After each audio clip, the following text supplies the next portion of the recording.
नमस्कार मित्रों कोई ज़रूरी नहीं है कि सरकार का हर काम गलत ही हो। कुछ काम लोकोपयोगी होते हैं। इसी दिशा में उत्तर प्रदेश की सरकार ने 23 दिसंबर 2025 को उत्तर प्रदेश ग्रामीण आबादी अभिलेख विधेयक 2025 लागू कर दिया है, जिसे संक्षेप में हम घरौनी कानून या आबादी का कानून कहते हैं। इसके पास हो जाने से लोगों को बहुत लाभ है।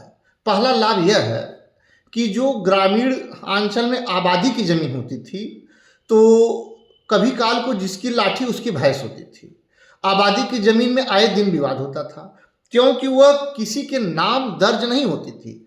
जो आबाद है, जो रहना चाहे आबादी की ज़मीन में रह सकता है, और वह रहता था। इस प्रकार तमाम मामले जो है कोर्ट में विचाराधीन थे। ऐसा नहीं है कि अब विचाराधीन नहीं होंगे, अब भी मामले कोर्ट में चलेंगे, लेकिन आपके पास एक अभिलेख हो जाएगा जिसके आधार पर यह मालूम होगा कि यह ज़मीन आपकी है।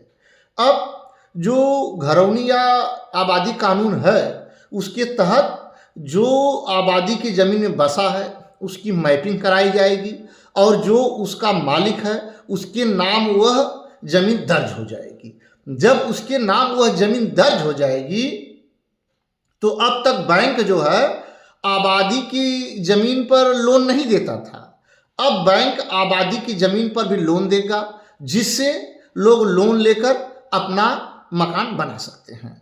इसके बाद मालिकाना हक का प्रमाण पत्र देगा, जिससे आपको मालूम होगा कि इस ज़मीन का वास्तविक मालिक मैं हूँ।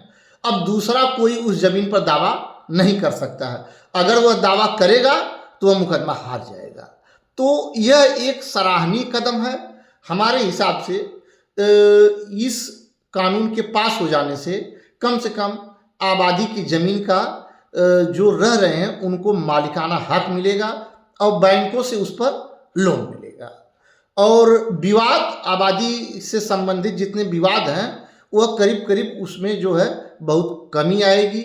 यह योगी सरकार का जो विधेयक पास हुआ है, यह हमारे हिसाब से जनोपयोगी है।